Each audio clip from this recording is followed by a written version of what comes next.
Elvis Presley was backstage warming up for the biggest show of his career when he heard Chuck Berry play a guitar solo.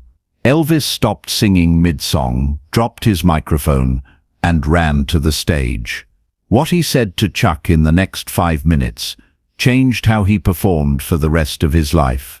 It was July 30th, 1955.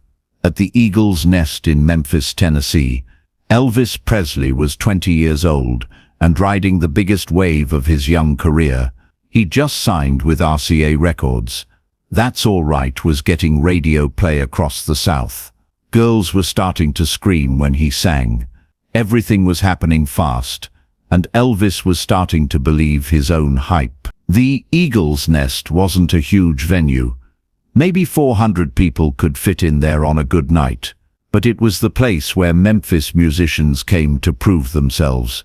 If you could work that crowd, you could work anywhere. Elvis was scheduled to headline that night. He was the local boy, the one everyone was talking about. The kid who moved his hips and made girls faint. The opening act was some guy from St. Louis that Elvis had never heard of. Chuck Berry, guitar player. Blues background, they said. Elvis wasn't particularly interested. He was focused on his own performance. This was his hometown crowd, and he needed to kill it. He'd been backstage for an hour, warming up his voice, working through his setlist, making sure every detail was perfect. His manager, Bob Neal, kept checking his watch. "Elvis, you're on in 45 minutes. You ready?" "Born ready," Elvis said, flashing that confident smile. He'd been practicing it in the mirror, the smile that said, "I'm going to be the biggest star you've ever seen." At 8 p.m., Chuck Berry walked out on stage. Elvis barely noticed. He was in the small dressing room, running through the opening of Blue Moon of Kentucky, making sure his voice was warmed up and ready. Then Chuck started playing. The sound hit Elvis like a physical force.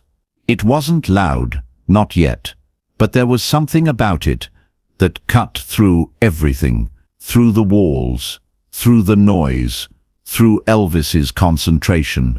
Elvis stopped singing, mid-word, just stopped. "You hear that?" he asked Bob. "Hear what?" "That guitar." Bob listened. "It's just the opening act. Don't worry about it. Focus on your set." But Elvis couldn't focus. That guitar sound, it was different from anything he'd ever heard. It had blues in it, sure, but it had something else. Something electric, something dangerous, something that made Elvis's carefully practiced hip moves suddenly feel small and calculated. Elvis kept singing, trying to warm up, but his mind wasn't on his own voice anymore. It was on that guitar, on what Chuck Berry was doing out there on stage. After about 5 minutes, Elvis stopped pretending to practice. "I'm gonna go watch for a second." "Elvis, you can't. You need to stay focused on your own." But Elvis was already out the door. He walked down the narrow hallway toward the stage. He could hear Chuck playing something fast, something that had the crowd clapping along. As Elvis got closer, he could hear the technique, the way Chuck was picking individual notes at impossible speed, the way he was bending strings in ways Elvis didn't know were possible. Elvis reached the side of the stage, staying in the shadows where the audience couldn't see him. Chuck Berry was in the middle of a solo, and his fingers were flying across the fretboard. But it wasn't just fast. It was musical. It was telling a story without words. Every note had purpose, had feeling, had soul. Elvis had been playing guitar since he was a kid. He thought he was pretty good, not great, but good enough. The guitar was background for his voice. His voice was the star, but watching Chuck Berry play, Elvis realized something that hit him like cold water. He'd been thinking about music all wrong. Chuck's guitar wasn't background. It was the voice. It was the lead. And it was doing things with melody, with rhythm, with pure emotional power that Elvis's actual voice couldn't match. The solo built and built, climbing higher, getting more intense. The crowd was on their feet, not because Chuck was shaking his hips or smiling pretty, because the music itself was irresistible. Then Chuck hit this run, this series of notes that seemed to climb and climb until they reached this perfect peak. And then, right at the moment when it couldn't get any better, Chuck did this thing with his pinky finger, just this tiny bend of one string, and the note cried out like it was alive. Elvis felt his knees go weak. He stood there, one hand gripping the stage curtain, and for the first time in months, maybe years, Elvis Presley felt small. Not in a bad way, in a way that opened something up inside him, made him realize how much he didn't know, how much he had to learn. Chuck finished the song to massive applause. Elvis was clapping too, standing there in the shadows, clapping harder than anyone else in the building. Chuck played 2 more songs. Elvis watched every second, studied every finger position, tried to understand what Chuck was doing that made it sound so different from everyone else. When Chuck finished his set and walked off stage, he nearly bumped into Elvis standing there in the wings. "Oh, sorry, man," Chuck said. "Didn't see you there." Elvis just stared at him. His carefully practiced, confident smile was gone. He looked like a kid who'd just seen something that changed how he understood the world. "That was..." Elvis started, then stopped. "How did you do that?" "Do what?" Chuck asked, toweling sweat off his face. "That thing. That guitar thing. All of it." "How?" Chuck studied Elvis for a second. Recognized him. The local kid who was getting buzz. "You're Elvis, right? You're up next." "I know. But I need to ask you something first." Elvis looked around, making sure Bob wasn't nearby to stop him. "Can you teach me that?" Chuck laughed. "Teach you? Man, you're on in 20 minutes. I don't care." Elvis's voice had this desperate edge to it that surprised both of them. "I don't care about my set. I need to learn what you just did. You need to do your show," Chuck said. But he was looking at Elvis differently now, seeing the hunger in his eyes, the real hunger, not for fame or applause, but for the music itself. "After," Elvis said. "After my set. Will you teach me? Please?" Chuck considered this. Most musicians were competitive.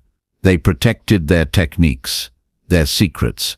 But there was something about the way Elvis asked, like his life depended on it, that got to Chuck. "All right," Chuck said. "After your set, we'll talk." Elvis's set that night was fine. Good. Even. The crowd loved him. Girls screamed. He moved his hips and got all the reactions he expected.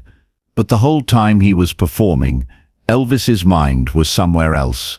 He kept thinking about Chuck's fingers on that fretboard, about that bend of the pinky, about the way the notes told a story. For the first time in his career, Elvis Presley couldn't wait to get off stage. The second his set ended, before the applause had even died down, Elvis was hunting for Chuck Berry. He found him outside behind the venue, smoking a cigarette, his guitar case leaning against the wall. "Teach me," Elvis said. "No hello, no small talk, right now. Please." Chuck took a drag of his cigarette, studying this intense young white kid who was supposed to be the next big thing. "You really want to learn?" "More than anything." Chuck stubbed out his cigarette. "All right, let's go back inside." They found an empty storage room backstage. Chuck took out his guitar. Elvis grabbed an old acoustic that was lying around. "First thing you got to understand," Chuck said, "is that the guitar ain't just rhythm. It ain't just background. The guitar can be the lead singer. You just got to know how to make it talk." For the next 4 hours, Chuck Berry taught Elvis Presley everything he knew about rock and roll guitar, showed him how to bend strings to make notes cry, how to use the pinky for those high flourishes, how to play fast but still make it musical, still make it mean something. Elvis soaked it all in like a sponge. His fingers were sore within an hour, bleeding within 2. He didn't care.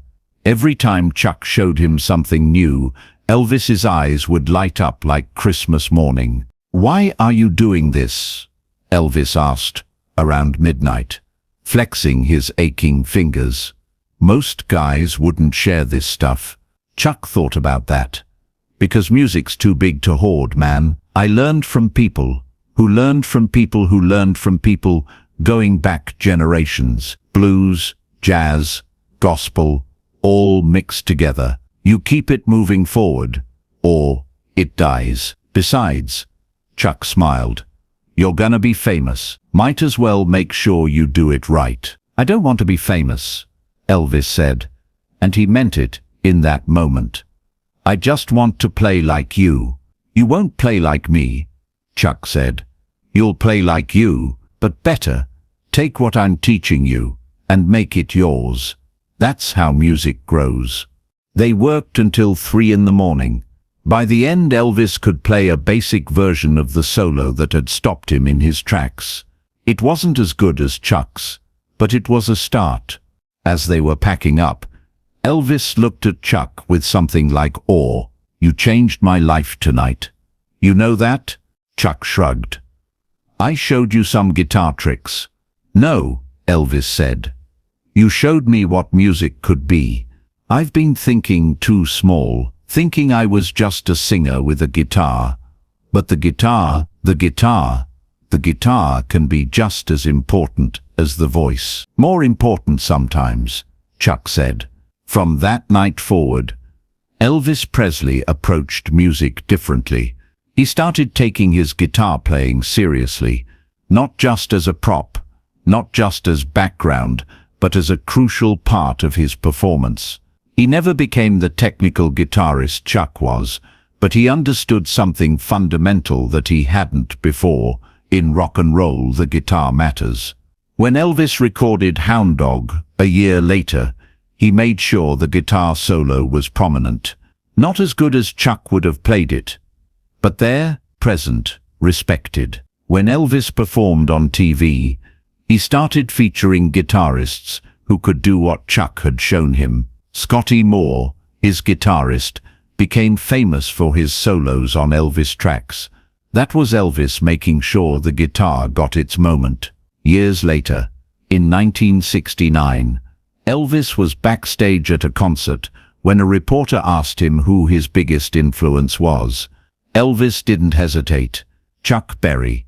He taught me that the guitar isn't just an instrument, it's a voice. Maybe the most important voice in rock and roll." The reporter was confused. "I thought you just did your own thing." "Nobody just does their own thing," Elvis said. "We all learn from somebody.